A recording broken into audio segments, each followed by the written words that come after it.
Today, we're going to talk about gastroparesis. Gastroparesis is a comorbidity, which is also known as an associated illness, to CRPS.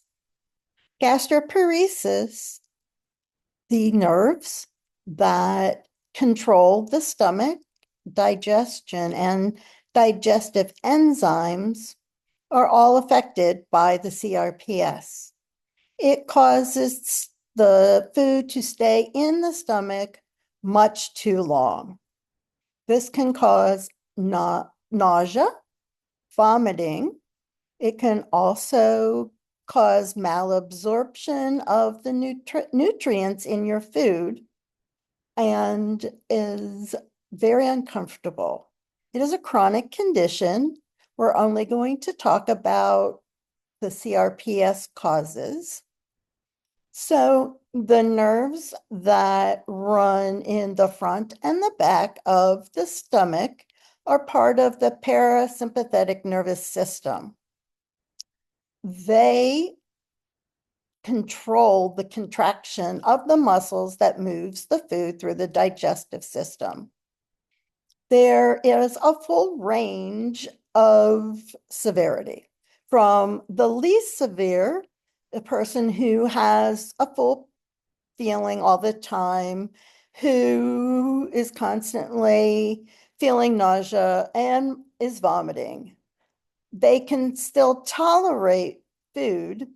They need to make some dietary changes, working with a dietitian to learn what foods are more easily digested. There are others who cannot tolerate any kind of food and need an adult formula. This adult formula can be taken by mouth in some, and in others requires a feeding tube. The most severe category, people cannot tolerate anything going through their digestive system, and they need to be given nutrients via IV. So what they do with the feeding tube, there are two types. There's the NJ and the GJ. The nasal jejunum feeding tube, and the jejunum is the small bowel, goes through the nose, down into the esophagus, past the stomach, and into the jejunum or small intestine. At the end of the video, there will be a diagram of this.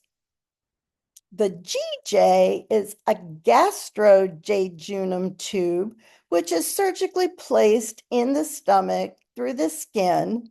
It has two tubes. One tube goes into the stomach to help vent it and to give medications, while the other tube goes through the stomach into the small bowel, allowing for food to be absorbed there.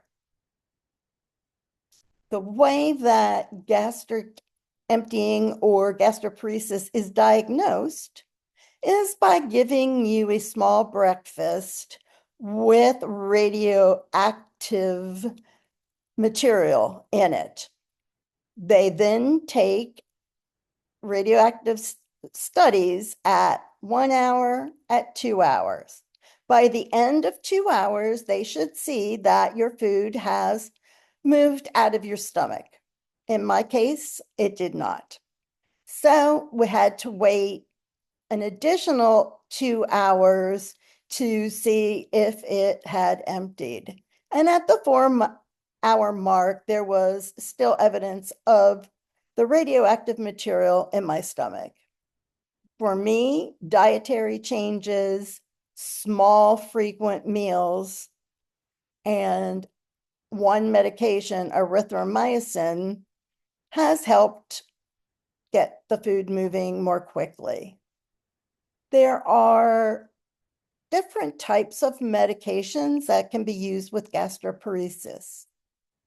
Antiemetics, which are things like compazine, Zofran, and that type, can just relieve the symptoms of nausea, but don't actually address the problem. There are other medications that can move along the food more quickly, but one of the side effects of that are movement disorders, which many of us with CRPS already have.